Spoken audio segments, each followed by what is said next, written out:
রাধে রাধে সবাইকে। তো আজকে দেখো আমার কাছে কিন্তু এই কেকটার অর্ডার এসেছে, হয়তো তোমরা বুঝতে পারছো। তবে কেকটা অনেকটাই হাইট, এতটা হাইট হবে না। কাস্টমার বলেছে 3 পাউন্ডের মধ্যে কেকটা যেন করে দিই, আর পার্পেল কালারটাই রাখি, আর ফুলগুলো যেন পার্পেল হয়। তবে ফুল আমি পাইনি, এই পার্পেল স্প্রেটাও আমার কাছে নেই।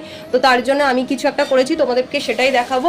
আর এখানে দেখতে পাচ্ছ পার্পেল ফুল, রিয়েল ফুল পাইনি বলে তো আমি এখানে কিছু ফুলের একদম তোড়া ধরে নিয়ে এসেছি, এটা দিয়ে আজকে ডেকোরেশন করবো। তো চলো শুরু করি। কিছু কাস্টমাইজ কেকের অর্ডারগুলো ভীষণই সহজ হয়, তবে যখন আমি করি আমার কাছে এমন অনেক জিনিসই থাকে না। যেমন আজকের এই কেকটা বানাতে গেলে আমার কাছে পার্পেল স্প্রে নেই, পার্পেল ফুলও নেই, তো কি করব। তার জন্যে যে জোগাড়গুলো আজকে করেছি তোমরা পরপরই ভিডিওতে দেখতে পারবে। আজকের এই কেকটা ছিল পুরোপুরি একটা চকলেট ফ্লেভারের কেক, কারণ চকলেট ফ্লেভারের কেকগুলো হয় অসাধারণ খেতে। ভিতরে আমি চকলেট গানাশ যে কতটা পরিমাণে দিয়েছি তোমরা দেখতেই পেয়েছো, আর চকো চিপসও তার সাথে রয়েছে। আজকের ভিডিওটা অনেকটাই লং হয়ে গেছে, তাই আজকে আমি তোমাদের সম্পূর্ণ দেখাতে পাচ্ছি না। কালকের ভিডিও আসছে, সবাই সাথে দেখো। রাধে রাধে।